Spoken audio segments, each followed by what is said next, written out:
Hi guys, a nice and short, simple video today about something that a lot of people stress over, your Etsy tags. This can be a nightmare. Am I putting the right thing? What if I use all 13 tags? Or if I'm allowed 20 characters per tag, do I need to make sure I'm using all 20 characters? How important are they? If I've got a shot that's not working, are my tags right? Should I change them again? I changed them last night. It can be a little bit of a minefield. So if you are in that ballpark at the moment and that's your mindset, this video hopefully will just give you a little bit of clarification. So first of all, let's just go back to the principles and the basics with your shop. If you've got a poorly structured shop, let's say you've got 8 listings and they are 8 very different listings. You've got digital product, you've got say wooden signs, you're also making stuff with little flowers on and things. Etsy's not too sure who you are and what you sell because tags are not going to save you. Tags are really good and they do help push a shop that has structure, and Etsy knows who they are and what they do. So first of all, make sure you've got your shop in order and you're sticking to one product. Now with your tags, let's say you do wooden signs, you wouldn't go down the route of doing a tag that says wood, sign, gift, house sign. You don't want to be doing that because then you're going to come up for everything. Let's imagine somebody is putting in the phrase a wooden toy gift. Well, you've got wooden and you've got gift. You're going to come up for that, but you don't sell a wooden toy gift. You do wooden signs. And so what's going to happen is Etsy's going to show your product because you've got those tags in there, and then nobody's going to buy it. At which point the algorithm is going to look at you going, there must be something wrong with your listing. People don't want to buy it. So the more that keeps placing you in the wrong places, the more poor data that Etsy's going to get on your actual shop. And it's not a case of that you have a bad product. You're being shown to customers that have no intention of buying that type of product because they're looking for something very different. Somebody may put in wooden pencil pot. You're going to come up because you've got the tag wooden, and again they're not going to buy that because you're a wooden sign. What works really well is you need to have your tags that are search phrases. So you want to have, let's say you're doing wooden signs and you're doing them for the kitchen, so you want to have kitchen wooden signs. You want that as a tag, and then you want to do variations of that. So then you might do rustic kitchen sign. You might then do something where it is handmade, or customized kitchen wooden, or customized kitchen sign, something like that.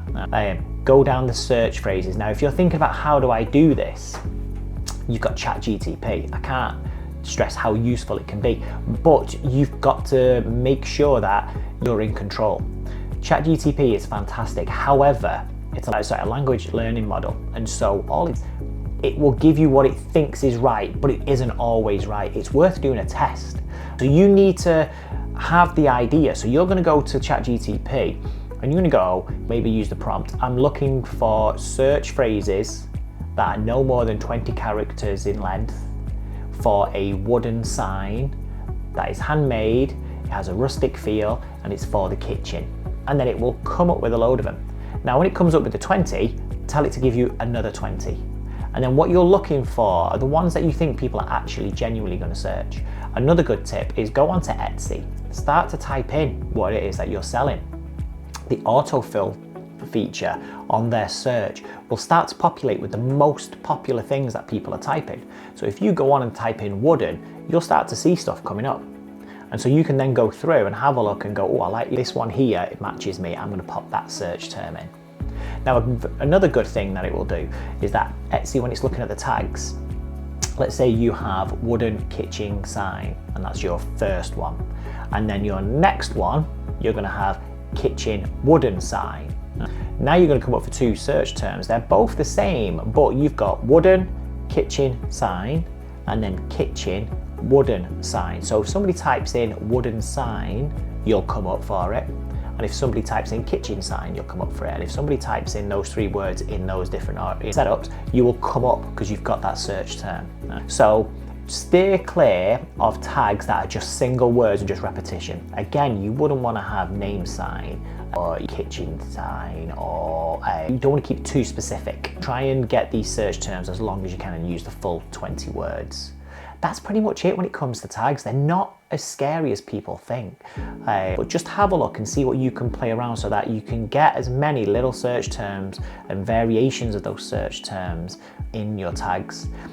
It's only one part of the big equation, because you need to make sure your description is good, and you also need to make sure your title's good as well, because Etsy, when it's going to list you, it will give you a score and it will figure out where it wants to list you in its searches when clients are going on looking for something in particular.